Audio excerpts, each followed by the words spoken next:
এক ছিল ছোট্ট গ্রাম, নাম তার চাঁদপুর। গ্রামের ধারে ছিল একটা পুরনো আমগাছ, আর তার পাশে ভাঙা একটা কুঁড়েঘর। সবাই ভাবত ওখানে ভূত থাকে, তাই কেউ সন্ধ্যের পর ওদিকে যেত না। কিন্তু আসল সত্যটা কেউ জানত না। ওই কুঁড়েঘরেই থাকত ভালো ভূত টুনটুন। টুনটুন মোটেও ভয়ঙ্কর ছিল না। তার চোখ দুটো গোল গোল, মুখে সবসময় মিষ্টি হাসি, আর গায়ে সাদা ধোঁয়ার মতো জামা। টুনটুন খুব দুঃখ পেত যখন দেখত কেউ ক্ষুধার্ত, কেউ কাঁদছে, কেউ বিপদে পড়েছে। একদিন ছোট্ট ছেলে রানা হারিয়ে গেল জঙ্গলের ধারে। সন্ধে হয়ে গেছে, সবাই খুব ভয় পেয়ে গেল।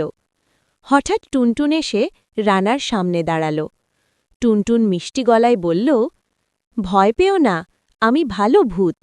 চলো, তোমাকে বাড়ি পৌঁছে দিই। টুনটুন হাত ধরে রানাকে নিরাপদে বাড়ি পৌঁছে দিল। গ্রামের লোকেরা অবাক। তারা বুঝল সব ভূত খারাপ হয় না। তারপর থেকে টুনটুন রাতে হারানো গরু খুঁজে দিত, অসুস্থদের পাশে বসে পাহারা দিত, দুষ্টু বাচ্চাদের নয়, ভালো বাচ্চাদের সাহায্য করত। গ্রামের মানুষ আর ভয় পেত না। তারা হাসি দিয়ে বলত, ওই যে আমাদের ভালো ভূত টুনটুন।